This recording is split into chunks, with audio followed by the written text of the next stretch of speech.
devant le site d'Areva à Saint-Marcel. Quelques heures après l'annonce d'un futur plan de redressement, les syndicats tractent pour informer, les salariés accusent le coup. C'est vrai que c'est inquiétant pour nos emplois, ouais. On s'inquiète un petit peu, mais bon, on attend un peu une relecture des textes, une transcription des textes pour mieux comprendre ce qui arrive. Et on reste vigilant, bien sûr, à ce qui va se passer les prochaines semaines. Pour atteindre son objectif d'1 milliard d'euros d'économie d'ici 2017, le géant du nucléaire va vendre une partie de ses actifs et annonce une réduction de ses investissements. Concernant l'emploi, le directeur général du groupe déclare qu'il n'exclut pas des suppressions de postes. Le gouvernement, lui, rejette l'idée de licenciement.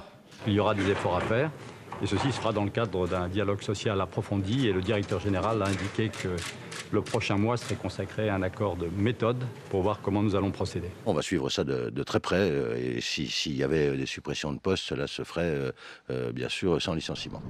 Même si l'État détient 87% des actions du groupe, cette déclaration ne rassure pas les syndicats. Nous, on ne croit pas trop aujourd'hui l'État.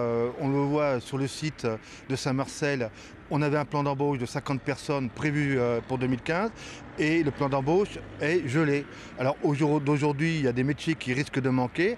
Et là, nous, on veut au contraire que l'État appuie sur la direction d'Areva pour ne pas geler les embauches. Si on laisse partir aujourd'hui les compétences, d'anciens comme de jeunes qui ont commencé à acquérir leurs compétences, que va être l'après 2017-2018 ?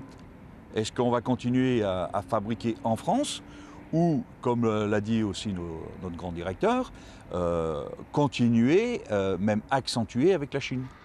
Les négociations vont rapidement débuter en vue d'un projet d'accord cadre sur l'emploi, les salaires et le temps de travail. Un enjeu majeur pour la Saône-et-Loire. Areva est le premier employeur privé du département avec 2300 salariés.